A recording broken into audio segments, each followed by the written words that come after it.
Y hablando de todos estos temas que sin duda son preocupantes para la gente, me surge la duda con respecto al aumento de información que hablabas tú también, que la información está cada vez más accesible para todos y se están sabiendo cada vez más cosas que estaban más o menos en secreto, que la gente no las sabía, que todavía no muchos saben, Sí. que están saliendo, y A la creo luz. que en parte es la responsable de que haya tanta efervescencia social en el planeta, porque la gente se está dando cuenta de muchas cosas que no había notado. Sí. Y en cuanto a eso te pregunto, ¿cómo hacer para evitar que la reacción de la gente sea la rabia, la ira y que salgan a destruir, en vez de usar esa energía canalizarla en forma positiva? Mira, yo pienso que una de las causantes de ese crisis de conciencia y de la manifestación de secretos escondidos es los maestros quitaron las trabas sobre la información, los velos de la información. Y segundo, la aparición de Internet, el hecho de que Internet no sea piramidal, o sea, que no tenga una estructura piramidal con una cabeza, que al aplastar la cabeza se destruye la red. Es una red que tiene otra característica, porque fue diseñada precisamente para sobrevivir a toda costa, es una red de origen militar. Entonces, esa red ha hecho que se riegue por todo el planeta y que en este momento sea tremendamente difícil controlarla. Eso ha hecho que el hombre adquiera una libertad que antes no tenía. Antes había un control sobre la información. En este momento una persona con una cámara y una conexión satélite o con una conexión de Internet puede mostrar qué está pasando en cualquier lugar del planeta y no hay manera de censurarlo.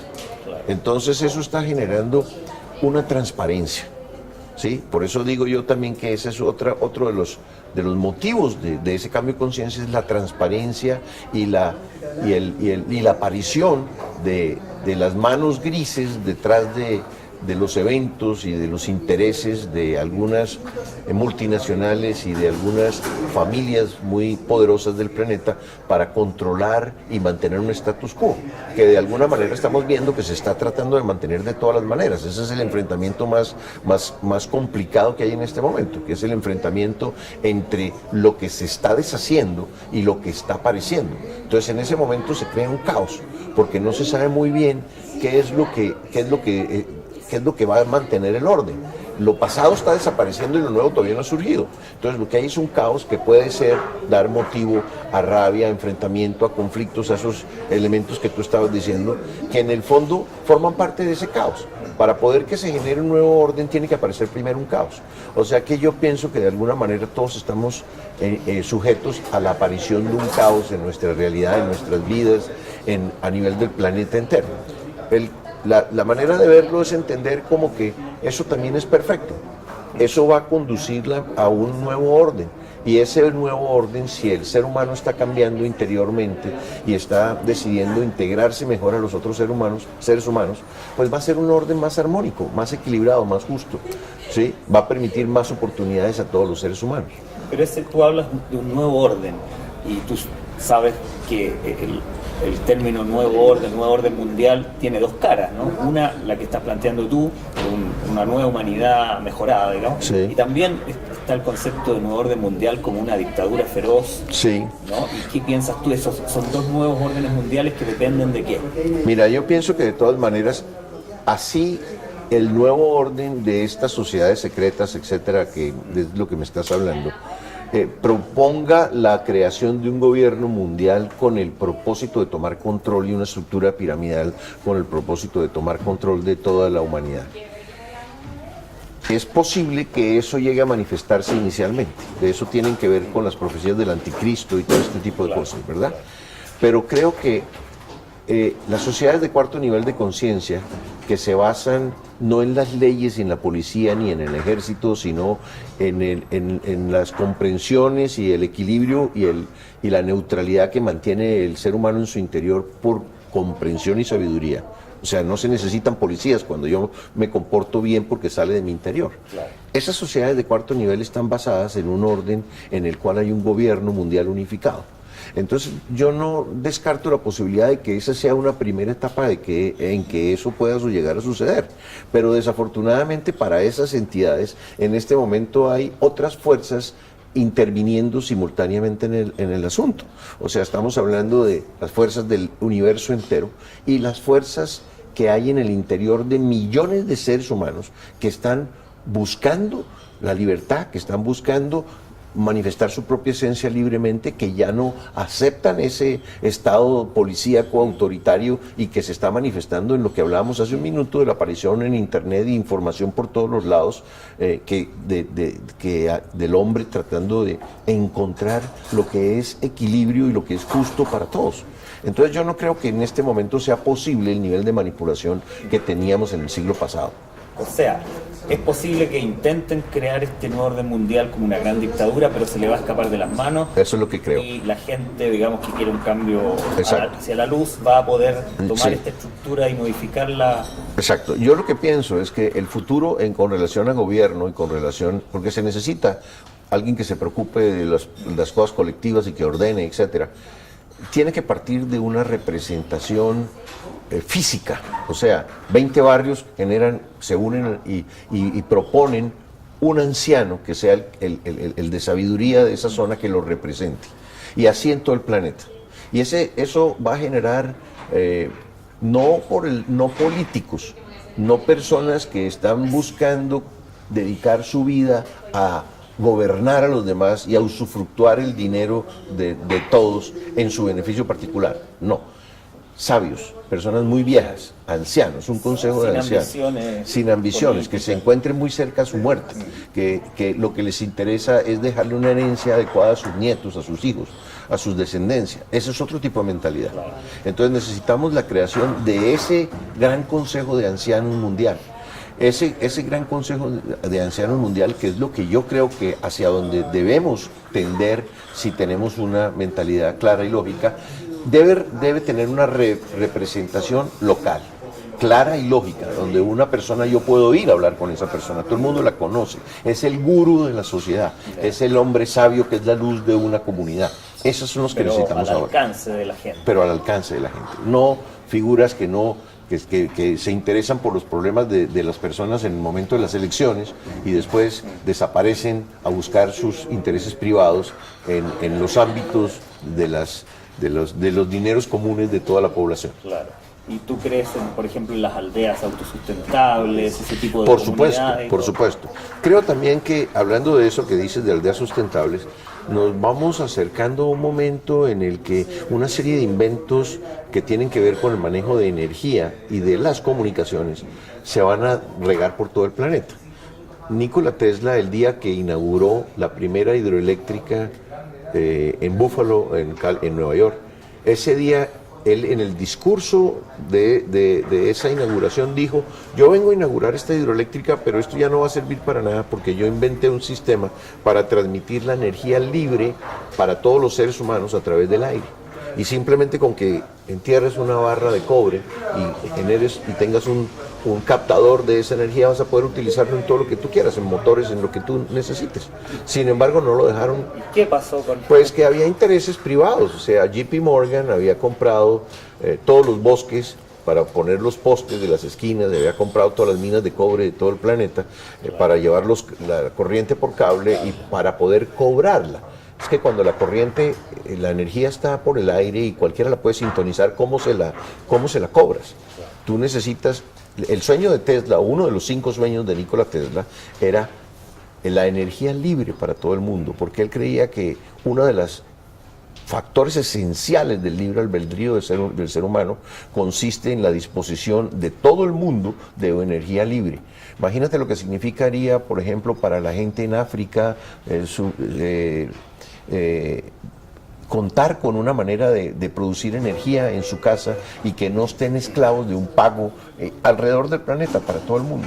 El hecho de eso haría una gran igualdad en los seres humanos, porque si yo tengo derecho a la energía, a motores, a todo tipo de procesos de transformación, sin necesidad de tener que esclavizarme o sin tener que entregar dinero, una cuota mensual para eso, pues es un cambio que es extraordinario a nivel de la sociedad. Entonces hay motores de free energy, de energía que se basa en otro tipo de generación de energía. Hay energía solar, hay energía eólica, hay energías de fuentes limpias que no son energías de la crisis, de que están creando las crisis ecológicas, económicas y todos los tipos de crisis que estamos viviendo nosotros ahora.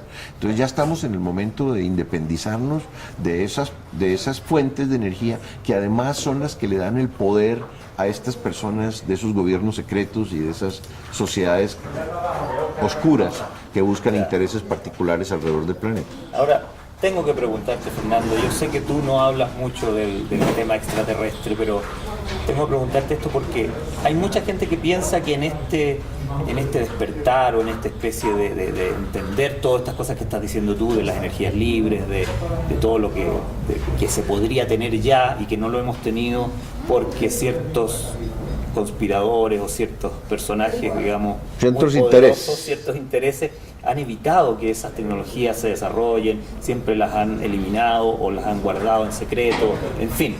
Pero hay mucha gente que dice que en este proceso de por fin despertar a todo esto, estamos teniendo ayuda de seres que no son exactamente, digamos, los seres humanos o seres de la Tierra. Claro, que estamos recibiendo mucha ayuda y que ellos en definitiva nos están, porque tú hablas de que hay una gran fuerza que está despertando y tomando esto, digamos, queriendo que esto termine, digamos, esta gran manipulación de las que hemos sido objeto. Pero yo no veo una organización concreta. No la hay. No la hay. No. Salvo que esta teoría de que tuviéramos ayuda afuera fuera cierta. Bueno, sobre el planeta hay diferentes tipos de organizaciones opuestas. Hermandades blancas y negras. En fin, hay sociedades que están opuestas las unas a las otras. Pero de seres humanos. ¿Sí? Ahora, la pregunta que me haces es si hay participación extraterrestre en lo que está sucediendo en este momento. O sea, de hermanos mayores o hermanos superiores o de otras... Tú hablaste de maestros ascendidos, sí, me parece, sí. recién también. O sea, yo pienso que en este momento el sentido de lo que está sucediendo es que el hombre asuma su responsabilidad sobre su propia vida. Lo que está conduciendo toda esta crisis es el final de las víctimas, de entender que nosotros somos los que tenemos la responsabilidad sobre nuestra creación. Entonces la sociedad, las civilizaciones de alto nivel de conciencia que existen y que están con sus ojos enfocados en lo que está sucediendo acá, entre más elevado el nivel de conciencia de una persona, menos interfiere en los procesos evolutivos y de conciencia de los seres que están más abajo. Porque ese es parte del orden del universo y del libre albedrío de la realidad, ¿verdad? Entonces ellos no van a venir a mover el eje del planeta, a corregir el eje del planeta. Yo no lo creo así. Yo no creo que nosotros vamos a tener una aparición de 200 naves simultáneas sobre las principales ciudades del planeta y que van a venir a salvarnos de nosotros mismos. Yo no lo creo. Yo creo que nosotros mismos vamos a conducir nuestra conciencia y nuestra sociedad a la autodestrucción o a la autopreservación y a la generación de una responsabilidad cósmica colectiva. Nosotros nos están a punto de darnos el pasaporte cósmico, ¿verdad? ¿Quiénes? Las otras razas que existen alrededor. Te podrás imaginar que nosotros vivimos en un universo que tiene 100.000 millones de soles. Evidentemente no estamos solos. Entonces hay civilizaciones que tienen otros niveles de desarrollo mucho más adelantado que el nuestro. Lo que pasa es que son tremendamente más respetuosos que lo que nosotros pensamos. Pero, perdona que te interrumpa, pero tú dices que hay una especie de ley que dice que estas digamos, civilizaciones más desarrolladas no deben intervenir en las menos desarrolladas como nosotros. No. Esta una ley que se hizo muy conocida en esta serie de Star Trek, ¿no? Era una de las grandes leyes de la galaxia, ¿no? Pero ¿qué pasa si hay otras razas menos evolucionadas que rompen esta ley y sí han intervenido en nuestra historia? Es decir, nosotros hemos tenido una aparición a lo largo de toda la historia del ser humano de entidades de otras realidades, llamémoslas así. Sin embargo, también existe dentro del orden del universo una jerarquía que no es física, es metafísica. Esas jerarquías metafísicas tienen regentes planetarios, galácticos, etc. O sea, ellos son los que llamemos los maestros ascendidos que dirigen el proceso evolutivo de la conciencia de millones de seres humanos. Cuando un ser humano termina su proceso evolutivo de conciencia, que ha sido transformado desde un animal instintivo e ignorante en un maestro ascendido, él tiene la obligación de pasar el mismo tiempo que se demoró aprendiendo, enseñando lo que aprendió. O sea, nosotros nos vamos a convertir en guías de los que quedan atrás, unas especies de bodhisattvas hindúes. Los hindúes tienen una figura similar a esta y la llaman bodhisattvas. Lo que pasa es que esos bodhisattvas continúan encarnados. En cambio, los maestros ascendidos no están encarnados sobre la tierra. Son seres que no necesitan cuerpo físico para existir, pero que ellos están de alguna manera supervisando y guiando el proceso evolutivo de la conciencia de muchísimos seres humanos. En ese proceso de guía, ellos no son voyeristas, ellos no están mirando qué es lo que está haciendo cada uno, sino están esperando a que el ser humano llegue a un momento especial para intervenir con intuiciones, con inspiraciones, con sincronicidades y con oportunidades que le den a esa persona información y que le permita vivir un proceso de transformación interior muy, muy grande. Pero ¿no piensas tú que, por ejemplo, sin la intervención de ellos, quizás ya hubiésemos tenido una tercera guerra mundial o algo parecido? No, estuvimos muy cerca. No, yo pienso que eso forma parte del libre albedrío. O sea, nosotros necesitamos experimentar la guerra para poder entender el valor de la paz. Entonces ellos no van a entrar a evitar la guerra. Porque si el ser humano crea la guerra, tiene que entender que nosotros tenemos que asumir las responsabilidades de nuestras decisiones y de nuestras acciones. Claro. Y esos resultados de sufrimiento son los que nos van a enseñar a evitar la guerra. Claro, pero mi pregunta era, si otros seres, digamos, menos desarrollados, han roto esta ley y han intervenido sin autorización en nuestra historia, ¿no sería justo que también se autorizara a seres de luz para que contrarrestaran un poco? Eso yo no creo que sea posible. Nadie puede violar ciertos órdenes de la realidad, y menos, es como si tú me dijeras a mí, en el planeta Tierra hay un 10% de personas tremendamente primarias y que son los que salen en todos los noticias y los periódicos y todo eso, como si esos personajes lograran en un momento determinado subvertir todo el orden del planeta. No, eso no puede ser, porque tienen unos contrapesos y unas otras entidades que tienen, digamos, por cada malo, entre comillas, en el planeta hay 8 buenos, y hay un justo que los equilibra a todos. Entonces hay una serie digamos que hay un orden cuántico, es un entramado cuántico que está más allá del ser humano, que aguanta cualquier cosa y que permite que ciertas cosas no puedan destruir el orden y subvertir el orden existente, porque no se puede, porque está armado de una manera perfecta. Y tan perfecto está armado que lleva una eternidad funcionando y va a seguir por otra eternidad funcionando. Entonces, digamos que yo no soy pesimista, yo no soy oscurantista, en el sentido de que yo siempre creo que lo único que existe es luz, y que si existe maldad, entre comillas, es ignorancia temporal, y esa ignorancia temporal existe para que la luz la haga desaparecer en un momento determinado. O sea, cuando hay una nube en el cielo, la luz del sol no nos pega. Pero la nube desaparece, encontramos que la luz siempre ha estado brillando, el sol no ha dejado de brillar. Pero puntualmente te pregunto, ¿tú no crees, por ejemplo, en negociaciones de gobierno oscuro de la Tierra con ciertos extraterrestres, intercambio de tecnología, por toda esta teoría que hay de que... Mira, yo te voy a decir una cosa. Los platillos voladores los inventó Nikola Tesla en 1914. ¿Sí? En 1914 habían vehículos de anulación de la gravedad del planeta que se podían mover a 450 kilómetros por hora, que costaban menos de producir que un Ford Modelo T en 1914. Sin embargo, no se produjeron, pero la tecnología se desarrolló en el planeta y la tienen unas personas en el planeta. Entonces esas personas tienen unas agendas que de alguna manera están comenzando a revelarse ahora, ¿sí? Pero yo diría que si tú me preguntas que si es que son personajes de otras civilizaciones que están aquí tratando de sojuzgar al ser humano y ese tipo de cosas, yo me consideraría un escéptico con relación a eso.